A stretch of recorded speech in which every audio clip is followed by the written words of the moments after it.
Hey everyone! Kumusta kayo guys? How are you? I'll talk about Philippine inbound travel as we always talk about. Today we'll just discuss the Philippine Immigration Advisory. But this is all for all travelers, but this video will mainly be about for foreign nationals. So we already know the new rules to the Philippines. If you're unvaccinated, whether you're a Filipino or a foreign national, when you arrive in the country, there is no more quarantine as long as you have a negative rapid antigen test result. You can have it done in your origin country before your arrival or here in the Philippines.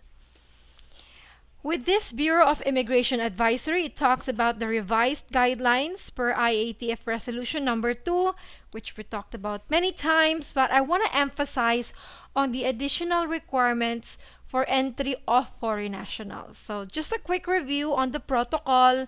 The new rules is that if you are 15 years old and older, if you're fully vaccinated, you just need to register to e-arrival card. A test result is no longer required. While for the unvaccinated, register to e-arrival card and then you must have a rapid antigen test result. As I mentioned earlier, you can do it before you arrive in the country or after you arrive in the country. While for travelers, children below 15 years of age, if they are accompanied by adults or parents or guardians, they will just follow the protocol of their parent or guardian. So let's say a 14-year-old, 13-year-old or below, they're traveling with their parents who are fully vaccinated, then those children will follow the protocol of the parents. No need for testing, just register to e-arrival card. While for 15 years old below who are accompanied, they are traveling on their own. Minor travelers shall follow the protocols applicable to an adult traveler. So if let's say the minor traveling alone below 15 years old and they are unvaccinated, they will need to test.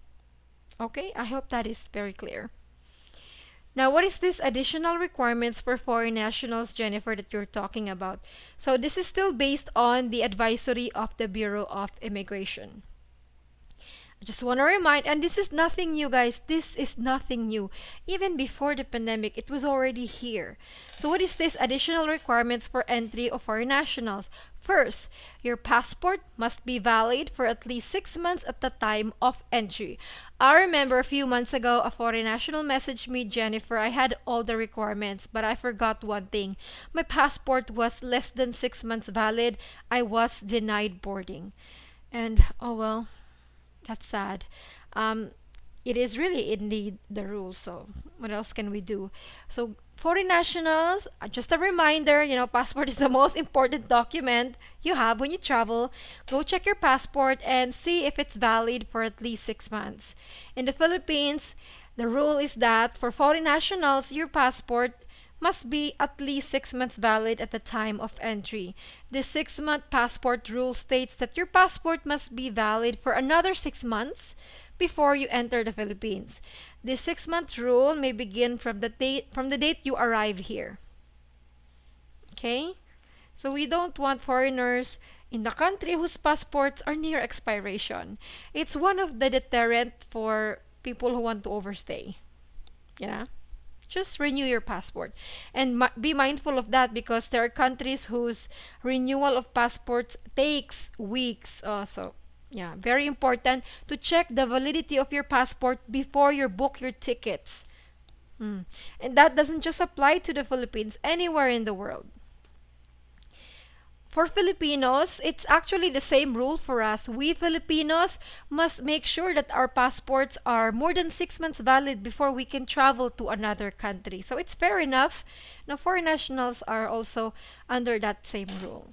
In fact, the U.S. Customs and Border Protection states in their website that as a general rule, passports must be valid for 6 months beyond the date the traveler will exit the United States. Although United States has signed agreements with a selected number of countries where this requirement is waived. But since Philippine immigration requires it, yeah, you must comply with it. Another requirement another additional requirement for foreign nationals is a valid visa, if applicable. So for those who are not entitled to a visa-free entry into the Philippines, as well as those with immigrant or non-immigrant status. I know most of you who are watching right now are eligible for visa-free entry into the Philippines. Americans, Canadians, UK nationals, South Koreans, most EU nationals are visa-free in the country. So just to check these countries, if you are a passport holder of any of these countries, you can enter the Philippines visa-free.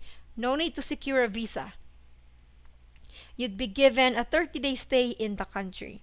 So US, Japan, Kuwait, Laos, majority of countries in the world are visa-free in the Philippines. Okay, it's actually stated in the website. If you just go EO408 on Google, the information is there. There's a list of countries that are visa-free. Okay? Going back, these are the visa-free classifications. So just a review, guys. Balikbayan privilege gives you an initial allowable stay of 1 year. That can be extended. Foreign nationals under EO408, those countries I just listed. This is the EO408 list. You can have an initial stay of 30 days. That can also be extended up to 3 years. And then Brazilian and Israeli passport holders can stay in the country visa-free for 59 days. Hong Kong and Macau passport holders can stay in the country for 14 days, enter visa-free. Moreover, Indian nationals who hold a valid Japanese, Australian, Canadian, Schengen, or Singapore, or UK, or US visa may also enter the Philippines visa-free and stay here for 14 days and extend that for another 7 days. So just 29 days. It's kind of limited. But if your stay here is only very short, yeah, if you have the valid visa to other countries, go. Another classification for visa-free entry are Hong Kong British passport holders and mainland Chinese for tourism with a valid Australian, Japanese, Canadian, Schengen, or US visa.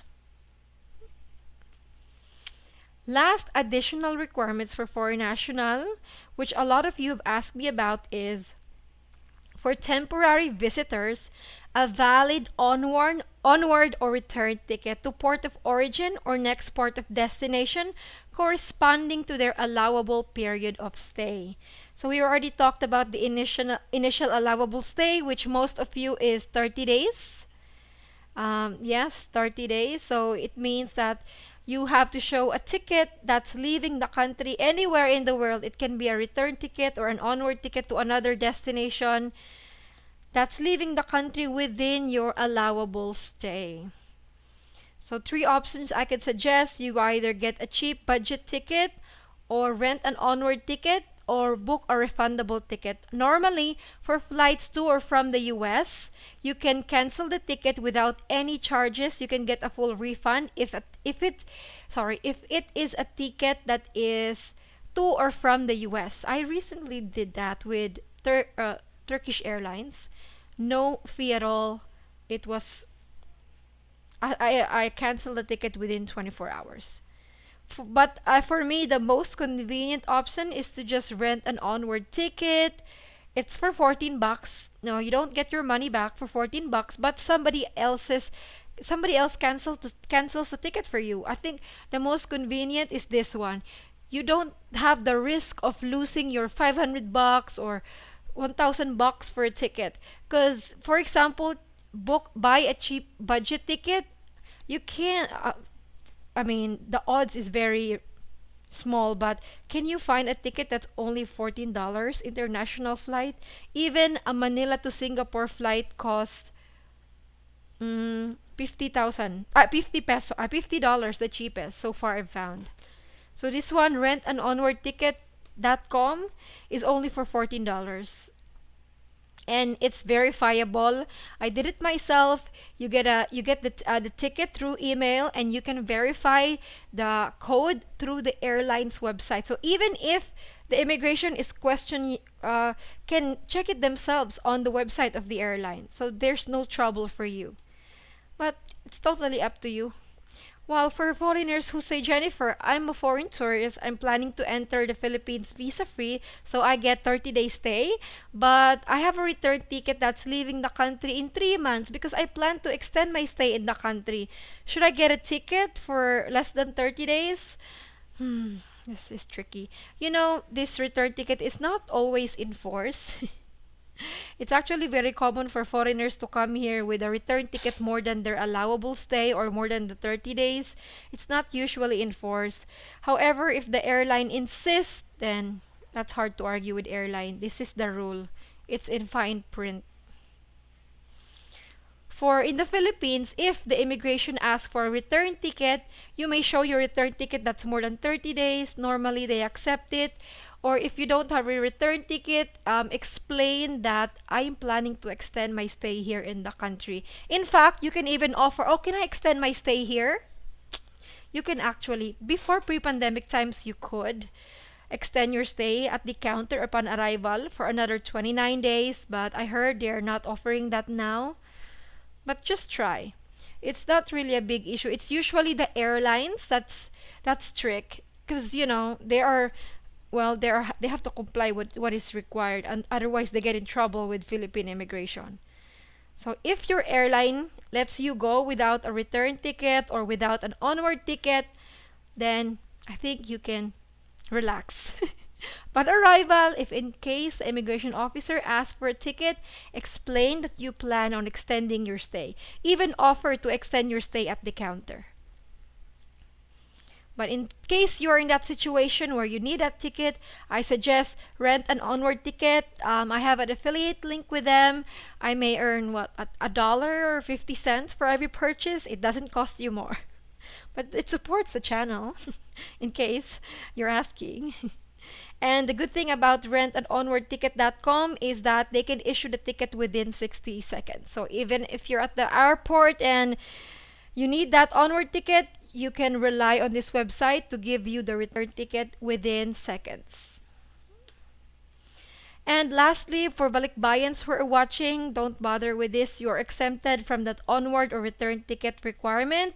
Foreign spouses or children of Filipino citizens or former Filipinos who are traveling with them, and former Filipino citizens with Balikbayan privileges, hindi kailangan ng onward or return ticket. You're exempted from that since you are given 1 year stay in the country.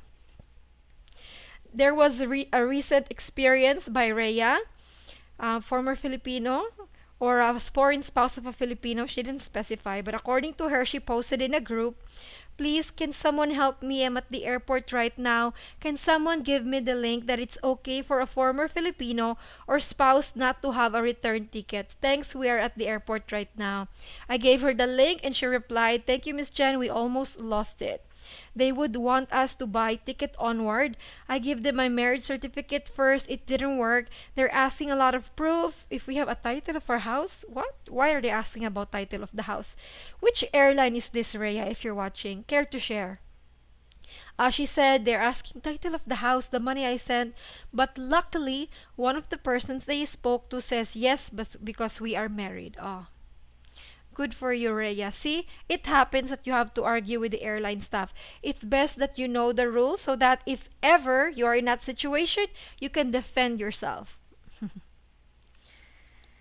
So in summary, guys, these are the additional requirements for foreign nationals. Passport should be at least 6 months valid or more. Valid visa if you are not entitled to a visa-free entry. And then an onward or return ticket. That's it. I'm sorry to say this, people may not like me for saying this. I know there are complaints from foreigners. Oh, why do we have to do this e-arrival card? Why do we have to have a 6 months valid passport or a return ticket? Oh, this is so much hassle. Careful not to say that to a Filipino. I'm a Filipino and I read those comments and sometimes it gets to me. I'm sorry guys, you may not like me for saying this, but please don't say that to a Filipino. Don't complain to a Filipino about these requirements. This is very easy to comply. You know, if you have any idea how hard it is for a Filipino to visit your countries, US, Europe, We need to, like, we need 100 pages, 50 pages papers just to get a visa in your countries. And we are only asking these things very simple. Please, just to avoid any argument with a with another Filipino. Don't complain with just very simple requirements. You have no idea what we go through just to go to your countries. You know, sorry to say this, but please check your privileges. I know most of you are very kind, so I'm just talking to a very small group of people. So this is all I can share, guys, about the Bureau of Immigration Advisory. Choose kindness. God bless you all. I'll put the link for the source of info in the comment section so you can check it out for yourselves. God bless you all and stay safe.